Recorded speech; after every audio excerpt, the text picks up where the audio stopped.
Inilah kawasan industri di kawasan Loesmawe dan Kabupaten Aceh Utara Aceh.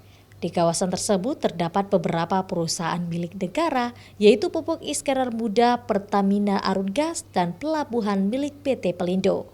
Pejabat Gubernur Aceh Ahmad Marzuki bersama rombongan pun melakukan peninjauan langsung lokasi kawasan industri tersebut yang telah dijadikan kawasan ekonomi khusus Arun di Krungkekuh, Aceh Utara. Diawali melakukan pertemuan dengan pengelola Kek Arun, selanjutnya rombongan melakukan kunjungan ke pabrik PT PIM, termasuk mengunjungi pabrik NPK yang kesiapannya sudah mencapai 90%. PJ Gubernur Aceh meminta semuanya harus turun tangan untuk bersatu ke depan untuk pengembangan Kek Arun, sehingga nantinya akan bermanfaat akan membangkitkan perekonomian masyarakat.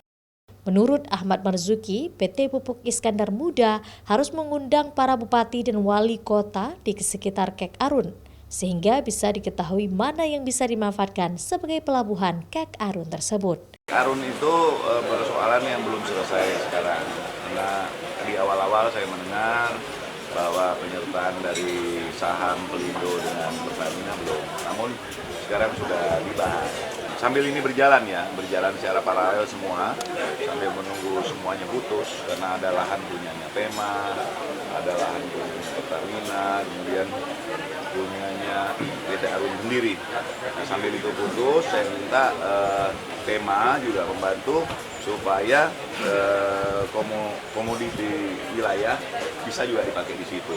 90%, jadi insya Allah November nanti sudah mulai mechanical acceptance, dan Desember sudah mulai produksi. Nah, produksinya berapa per tahun? Desainnya 500.000 ton per tahun, 500.000 ton. Sebagaimana kita ketahui, kawasan ekonomi khusus Arun sejak diresmikan pada tahun 2018 lalu hingga saat ini, Kek Arun belum mampu menyerap tenaga kerja secara maksimal, bahkan belum beroperasi. Zikri Maulana, Kompas TV, Aceh Utara.